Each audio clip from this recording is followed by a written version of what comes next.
சாம்பல தள்ளி விட்டாங்க. என்ன பம்படிக்கு வந்தனால வெள்ளடிக்கு வந்தனா ஊருக்கு ஏப்பா என்னங்க அப்படியே அந்த போய் மாமியார் வீட்டுல வெள்ளாடிட்டு போடா. ஆகவே 1.5 லட்சம் பூஜா வாடிப்போம். ஆகவே என்ன நடக்கின்றது? இந்த அண்ணன் எதுக்காகனா கோபம் வந்துடும், வேற ஒண்ணும் கிடையாது. கோபம் வந்தா எதுக்கு யாருக்கான அடிச்சு நொறுக்கிடுவாங்க. அம்மா சும்மா நம்ம கிடையாது. எங்காலே அடிச்சா எங்காலே ஒருத்தருக்கு மேல நம்ம நியாயமா இருக்காங்க. ஒருத்தர் வஞ்சனை வைக்காம கரெக்டா செய்யறாங்க மேல. ஆஹா கூடி போறதே சரியா வா ஊடி போ. சுத்தமா 3 வேட்டி இல்ல எங்க ஆயினா கோயில் சுத்தமா ஆயினா கோயில் தேடி வந்து வெட்டிங்க. அது காலையில 6 மணி படையில போய் பம்படிக்கும். ஆமா போல படையில என்ன படுத்துக்கிட்டு உங்களுக்கு பயங்கரமான தோஷம் இருந்திருக்கு. ஏங்க ஏன் அம்மா தோஷத்தை கழிக்கிறா. நாங்க படுத்துக்கிட்டு 10 மணிக்கே போவோம், வேற ஒண்ணும் கிடையாது.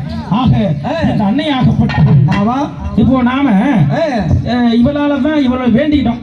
சரி வேண்டிக்கிறதுனாலதான் இந்த கருவை உருவாச்சு. இந்த கருவாங்க ஆமா 8 மாசம் வந்து போச்சு அப்படின்னு வச்சுக்கோ. நான் முன்னாடி போய் சரி எந்த நேரத்துல எப்படி கேட்கணும் ஒரு கணக்கு இருக்கு.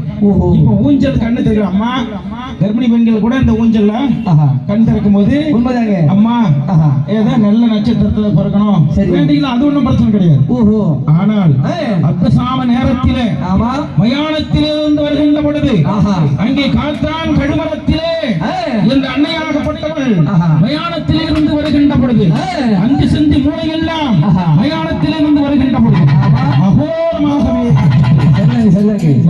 எப்படி அபூர்வமாக இருப்பான். அப்ப போய் நின்னுட்ட நீ நீ எப்படியோ கொடுத்துட்டா சரி என்ன செய்யணும் என்ன செய்யணும் என்ன செய்யணும் உன்னால நான் வந்து இன்னைக்கு எனக்கு குழந்தை புத்திர பாக்கியிருக்கேன். சரி என்ன செய்யணும்னா அதை போய் கேட்டோம்னா திரும்பி என்கிட்ட கொடுத்துரும் புட்டிக்கு ஒரே புடுங்க. ஆகு அது என்ன திரும்பி என்கிட்ட கொடுத்துரும் வாயால ஏன் கேக்குது. நேரத்துல என்ன பண்ணுவான் என்ன செய்வாங்க முகம் தெரியாது. அந்த வயிற்றுக்குள்ள இருக்கு பாரு ஆமா கருவு அது மட்டும் தான் டேஸ்டா இருக்கும். ஓஹோ டேஸ்ட்